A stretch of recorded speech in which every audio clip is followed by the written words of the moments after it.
You're listening to The Real Short Box, a comic book podcast made for geeks by geeks.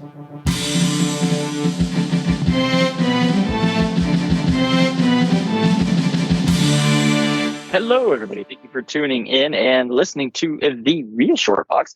My name is Donald, and I am here with comic book debonair Caleb Porter. Caleb, say hello. I do my best. Thank you so much, Donald. No problem. No problem. Thanks for being here, buddy. I appreciate it. For those of you that don't know, Caleb has been on here. I think this is his third or fourth time now. Yeah, I think on this podcast. One of the favorite guests of mine, always down the clown. It's always a good time. So thank you again for being on. Absolutely. Thank you. Sure. And this segment is actually another great one. It is a What Creases Our Pages podcast segment. This is the one where we just go off about a subject. And this one's very unique because this is something that I am very in tune to, and Caleb doesn't know all the ins and outs of. So I'm going to be explaining it to him as I explain it to you guys. We're talking about Acetate-Gate. Those that don't know what Acetate-Gate is, it's like the Watergate scandals of comic books. This is a big one. I am so ready because you told me the topic. I did not even go online to look it up. I'm going in so virginal, like I may as well, be wearing my diapers. That's a bad This is awesome. Never mind. But I get it. I get no idea what this is. So let's rock. Okay, so basically, a few weeks ago, Chicago Comic Con, it was C2E2 happened, right? And at the convention, Clayton Crane was there. And Clayton Crane is an artist. He's done a lot of stuff for Marvel and things like that. Yeah, I've heard his name with Carnage. Yes, exactly. And he had done a little work, I believe, with this company called Black Flag. So Black Flag, what they did was they created an acetate cover, an exclusive limited edition. I believe it was 500 to 750 copies. I think it was 750 copies only of a special Ultimate Fallout #4, first appearance of Miles Morales. And it had an acetate cover. You flip the cover on it. What he's doing, Miles, instead of just having I think it was his mask in his hand or Spider-Man's mask or something, he has the American flag folded up in his hand. And then there's like a piece of a flag along the side and stuff. It honestly, it looks like hot trash. It just doesn't look classy. It looks like somebody that's really proud of America and they put America all over everything, Oh, and okay, so the other way. Okay. Right. So what happened is it comes to find out that we all came to find out actually kind of together is that this comic book was not approved with an acetate cover. Meaning what happened is the company Black Flag took 750 Miles Morales Ultimate Fallout #4 reprints and stapled with an additional 2 staples in the book an acetate cover to this reprinted book of Ultimate Fallout #4.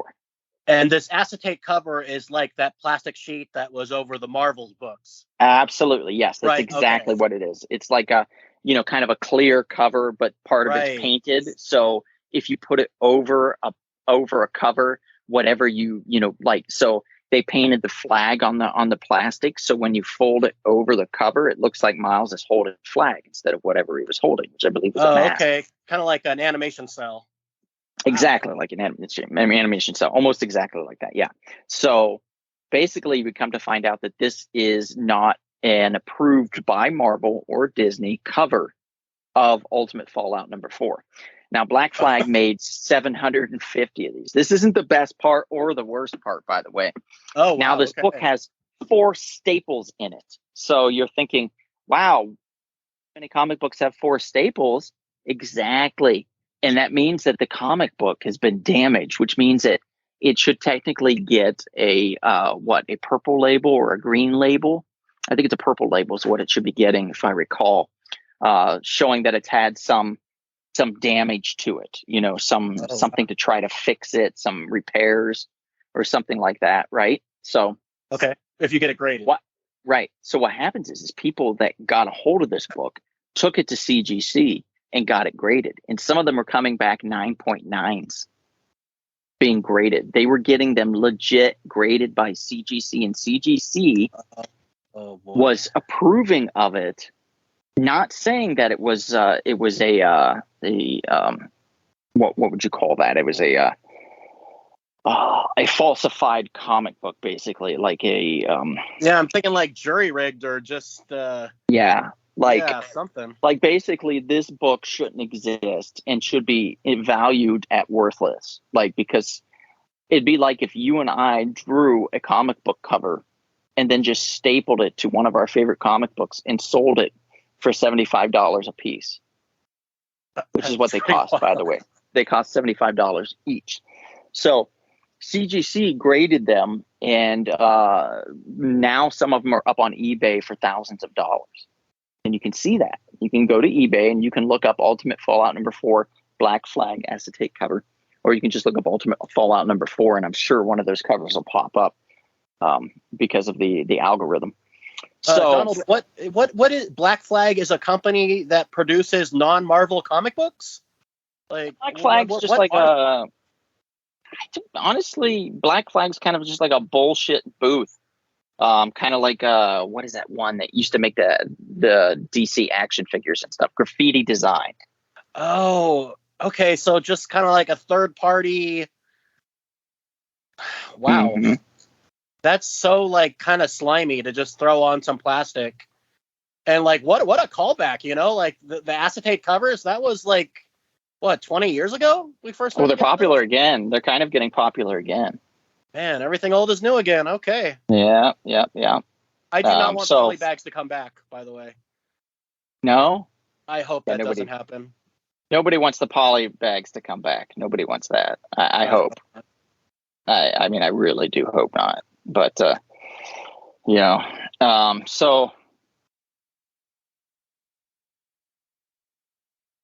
Second here. I'm just going to check.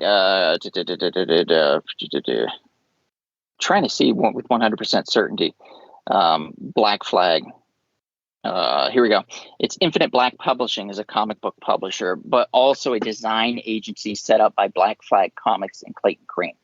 So that's what they are. So so this is Clayton Crane's like side hustle. So I mean, he's associated with it, but I don't think he's like I could be wrong, but I don't think he's the owner of this. Oh, okay. Okay. But he does have a lot of involvement in it, which is going to sully his name pretty good, unfortunately for him.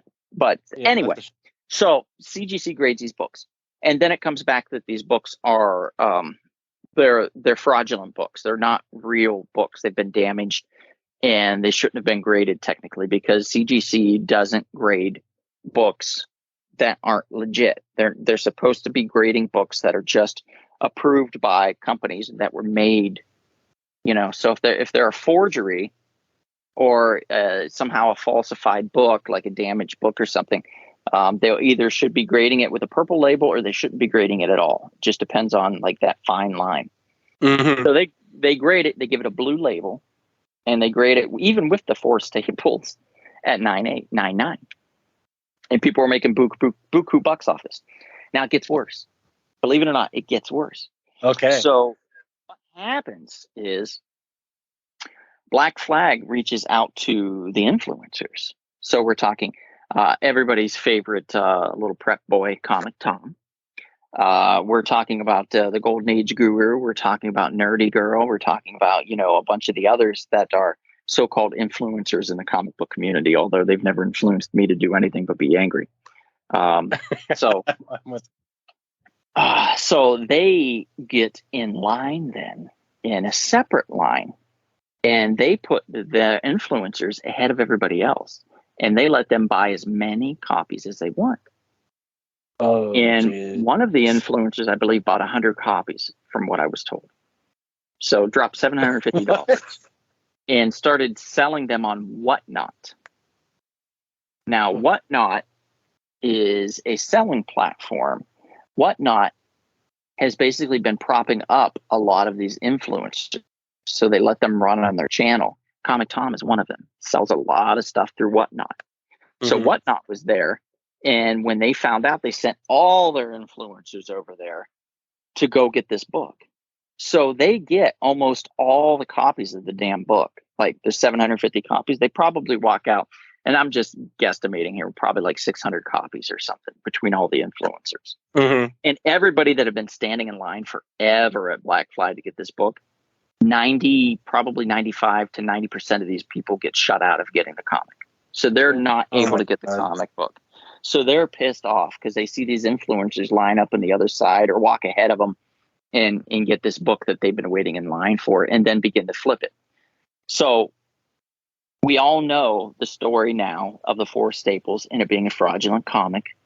And so now what happens is you have all these pissed off people watching these Black Flag comic books that they were in line for, these exclusives, being sold by the influencers through a platform that sent the influencers over, which is Whatnot, for hundreds of thousands of dollars. I think they were selling them for $700 to $1,000 each, right? Making the money. So they were all making a profit, and Whatnot was making a profit also because they got a percentage of the sales. The more money you make, the higher the percentage probably they got from the sales. So they were selling on there. And what happens is the people that got shut out, they start going, hey, this is bullshit. Why is this book, I was in line, I was trying to get it. Why did they get ahead of me? That's not fair. And then they start digging a little bit and they're like, wait a minute, there's 4 staples in the book? Wait a minute. Why would there be 4 staples? This was approved by Marvel. Wouldn't Marvel have done the staple of the acetate cover with the actual book itself? Wouldn't it have stapled it all together and there'd just be 2 staples? Why is there 4? So they start digging more and more and more. Come to find out it hasn't even been approved by Marvel, hasn't been approved by Disney, hasn't been approved by anybody. These guys just took it on themselves to create a cover and staple it to the damn book. Wow.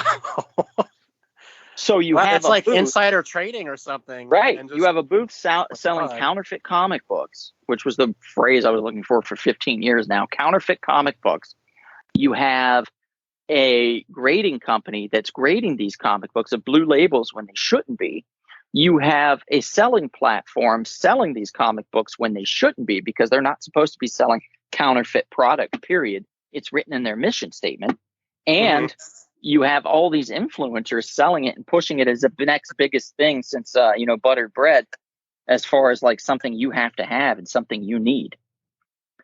So it creates this perfect storm. And all these assholes, these influencers that were like, they could piss and people would jump underneath to try to get a golden shower.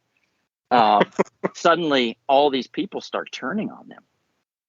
Thousands of comic book sellers on Instagram, on Facebook, on YouTube, on, even on Whatnot, start abandoning the Whatnot platform, stating that they're not going to support that kind of behavior. Good. Thousands of people start writing like comments on Nerdy Girl's page telling her, hey, why would you do that? Why would you, tell everybody this was an exclusive cover when this is a counterfeit comic book? You just sold everybody a bunch of shit. You sold them all bullshit and you've made thousands of dollars in profit off of this. You're a con artist. And then they're like, so then what happens is all the influencers start creating different stories. Nobody can get their story straight. It's all different. Well, I got 1 copy for me, but then I got 74 other copies for 74 of my closest friends that couldn't be here and that reached out to me. And I thought that I would just get it for them. Wow, how convenient. Like, right. And then they're like, well, how come you sold it on Whatnot then for like $700 each? Oh, well, I had a few copies left. So a couple of people didn't want them or whatever. You know what I mean? Just bullshit, bullshit, lies. It's all these young kids trying to, wiggle their way out of being caught in a scandal that they would have never even seen coming in 1,000 years, So this has all been insane. So now what happens is they go to eBay. And they start trying to sell on eBay. So now people on eBay are bidding up the books to hundreds of thousands of dollars, like 10,000, 100,000, whatever, just like thousands upon thousands of dollars they're bidding for these books. Probably hundreds of thousands is a bit of an overestimate, but I'm excited. So it's thousands of dollars they're bidding these comic books up for. And then when the bid ends, they're not paying. Oh, so wow. they keep doing it to these people that are trying to sell them, so they can't sell these counterfeit books. So now they're stuck with a book that they paid money for that they can't sell to anybody because people keep abandoning the purchase because they know it's counterfeit and they don't want it. That sounds like justice to me. Absolutely. And all of this is what you missed. So it gets to the next convention is in Boston, and Black Flag's going to be there. And not only is Clayton Crane as exclusive supposed to be there, he's got a Ghost Rider cover. They also have another cover, and I can't remember which one it was. It was like an In God We Trust or something cover, I guess, or some crap like that. So they were going to sell another type of acetate cover on their books.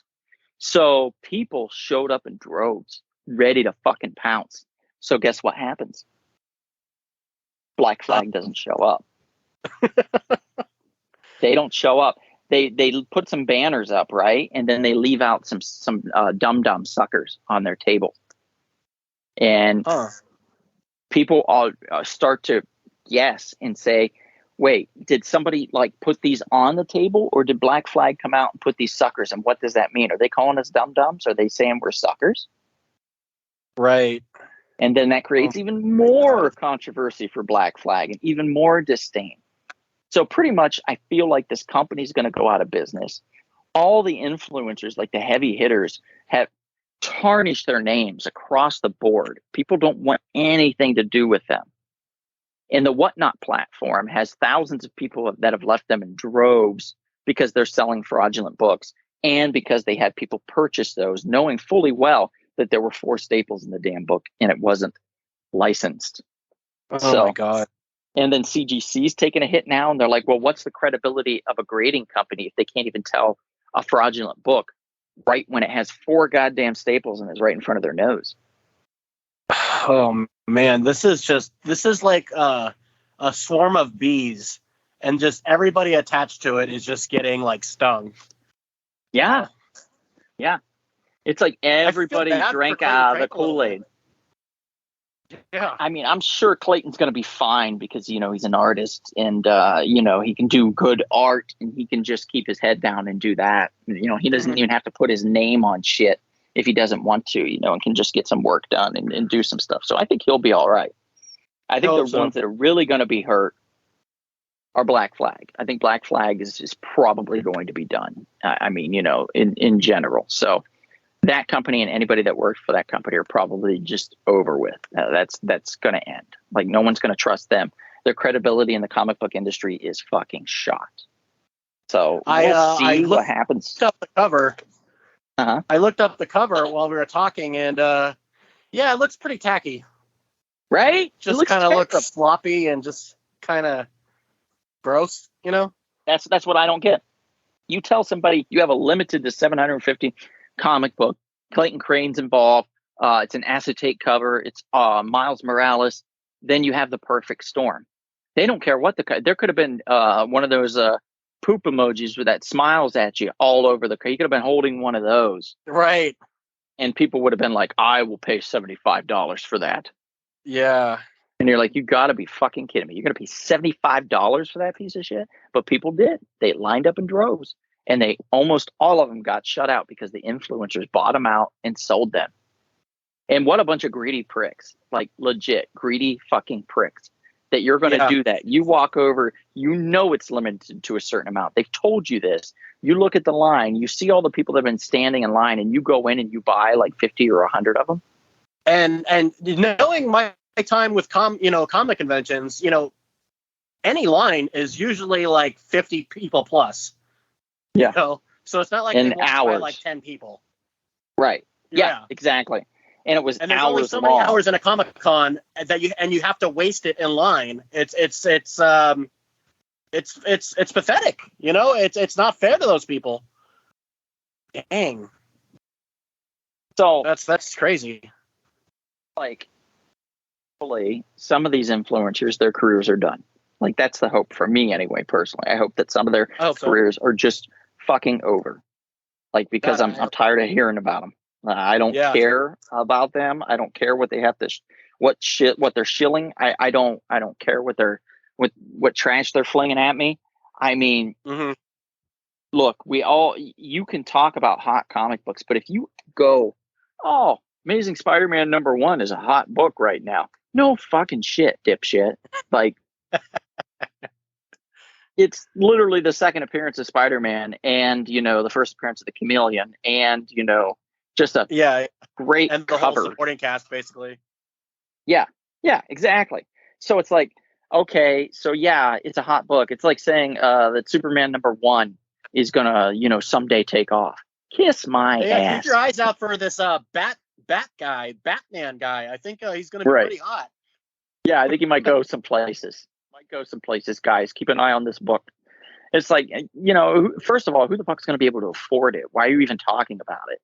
Yeah. Like, for me, like, I'm the what I guess you would call the gentleman scout. I go in and I look for books that people can affordably obtain and talk about it, knowing that people's wallets are, usually tight. Not everybody has thousands of dollars to spend. It's just the way it is.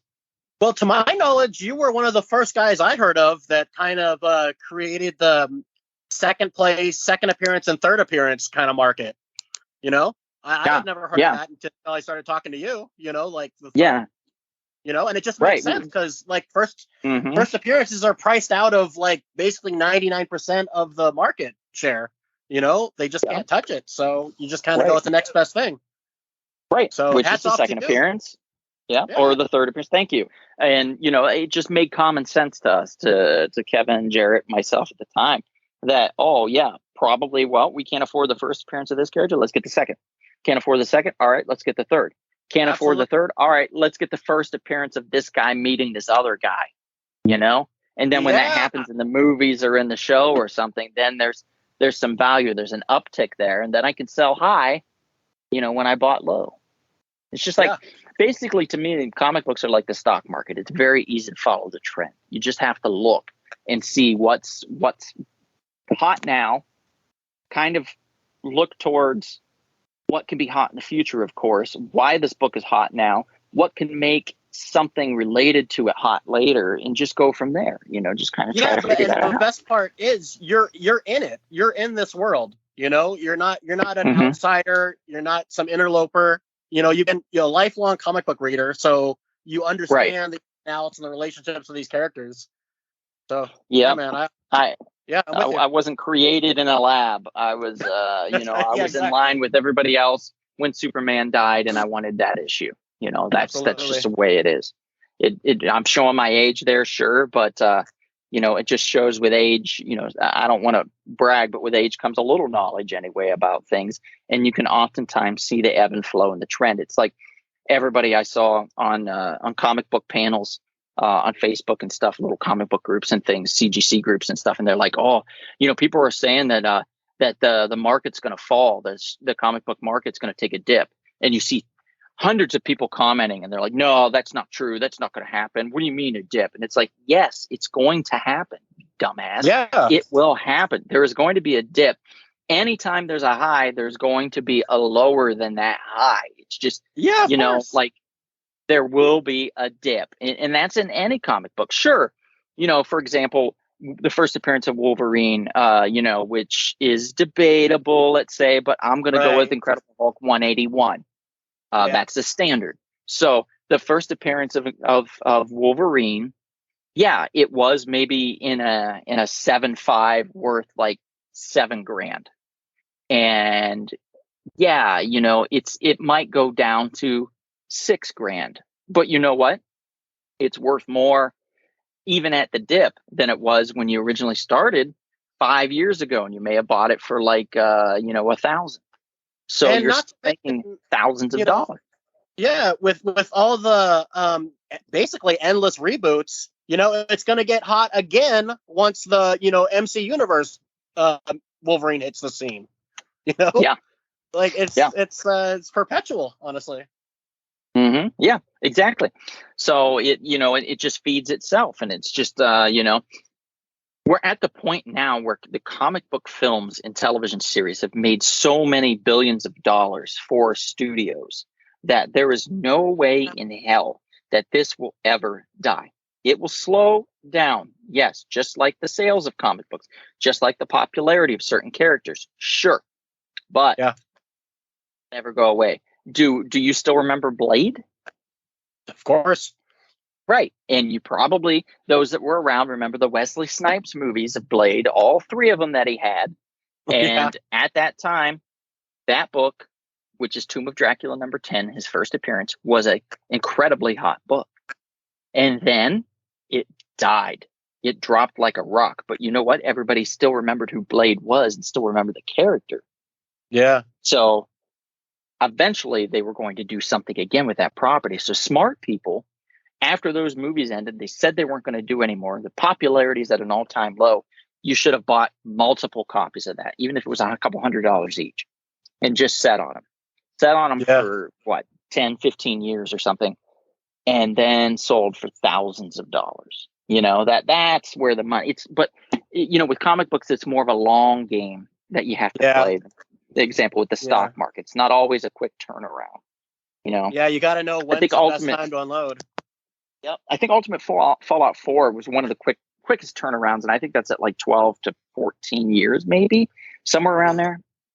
I'm not 100%. It might have been 10, but I think it was like one of the quickest turnarounds as far as like buying the book. I bought 3 of them off the shelf when I heard of the character, and I was like, just in case, And I think I paid $3-4 each for them, and then I sold one of them for $148. I graded the other 2. They both came out at 9/8, and I sold one of them for $1,040 straight up. Baby. Yeah. So that paid for it. You know what I mean? And a lot of my comic books that I bought after that. So it was a long-term investment, but it came around really fast compared to a lot of the other characters. Like if you were banking on the first appearance of Tooth Grinder and Tooth Gnasher, the goats from Thor: Love and Thunder. Well, you were going to be waiting a long goddamn time for a very small turnaround in profitability, let me tell you. Those aren't the characters that you want to sit on and wait, and spec on for hard investments. Those aren't it. It's always going to be the heroes. The heroes are what drives the book. The villains come and go. Like if Lex Luthor's gone in fighting Superman, Brainiac's fighting Superman, or Doomsday's fighting Superman, Mongol. There's other villains, but there's only one Superman. Technically, only one Clark Kent anyway. So you always bank on the superheroes, is what I tell everybody. Bank on the hero. Yeah, I thank you for the lesson on this Acetate-Gate. It did boil my blood and crease my pages. And did it? How creased? Honestly, on a scale of 1 to 10, how creased are your pages? Well, they're not at a 10 because it feels like justice is happening. Yes. So that makes me very happy that the market, the fan base is able to turn it around and kind of like kind of show these assholes that, hey, you're not going to just like cheapen our passions like this. So I'm happy. So yeah, I'm not at a 10, but had there not been justice and these people were like, making all this money off nonsense, still I'd be pretty upset. But yeah. I'd say my level of frustration on creased pages, I would put me at an 8. It just made me super angry, particularly because of the influencer involvement and what they did to all those people in line. I thought that was really dirty of them. Yeah, the line one, for some reason, kind of hit me at an emotional place. Definitely. Yep, didn't appreciate that at all. As somebody that stood many lines for shit, I could very much empathize and sympathize with those people that lost out, even if it ended up being bullshit, and even if it turned out that they were saved from a disgraceful cover and a disgraceful book from a disgraceful company. It still is kind of, frustrating, and I could totally see it. So I'd put it at an 8 for me. My pages are pretty creased. Even a press and a clean wouldn't probably make it any higher of a grade. So that's where I'm leaving it at. Well, I thank you for. I'm glad I was able to go in blind and have you get all the ins and outs for me. Spewed it out. I just was like a rocket. You know what I'm saying? Like, Bro. I was obviously pretty angry and needed to get this You were off a my man chest. on a mission. And I hope everybody that listened appreciated and are listening is appreciating this this rant that has happened. And now you know what has happened and why people are so upset. And you know, come other conventions, there's going to be some people that are going to be side eyeing each other for sure, especially the influencers. Yeah, absolutely. Yeah. Well, anything you would like to add to this before we close out this evening? I do have a minor this afternoon or whenever the hell you're listening, I guess. I do have a minor creasing my pages kind of situation, and I realize ultimately it's my own folly. But a lot of times with Facebook, I'm pretty irate with the non-level of comic book IQ, I guess, that's associated with like fandom pages. You know, it's, and then it's always something silly like, 10 people that could like beat Superman without breaking a sweat. And it's nonsense. It's all nonsense. Right. It comes from people that are not very comic literate as far as history. Or they'll have an article and there will be some sort of like typo or misprint. And I realize I'm playing into their hands by pointing out the typo or saying you guys don't know what you're talking about. Like, I've already lost if I'm writing that as a response. And I'm a little bit mad at myself that I'm so silly and I'm kind of falling into this. Like, I wish I could think of specific examples, but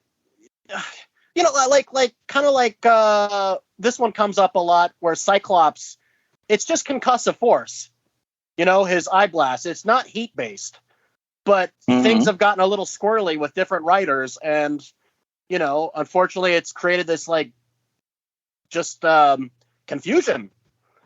And and that increases my heat blast. Did it? I always thought it was an optic blast. Blast. I didn't know it was a heat blast. I thought it was an optic blast. So I guess I had always known it to be like, it was like a force. It's not heat. But no, there's not, like, some editor is somewhere along the line fell asleep and wasn't paying attention.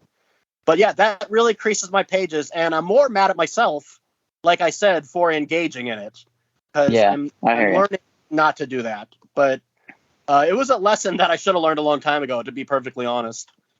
It's a tough lesson to learn. Friends, and they just laugh at me. Yeah.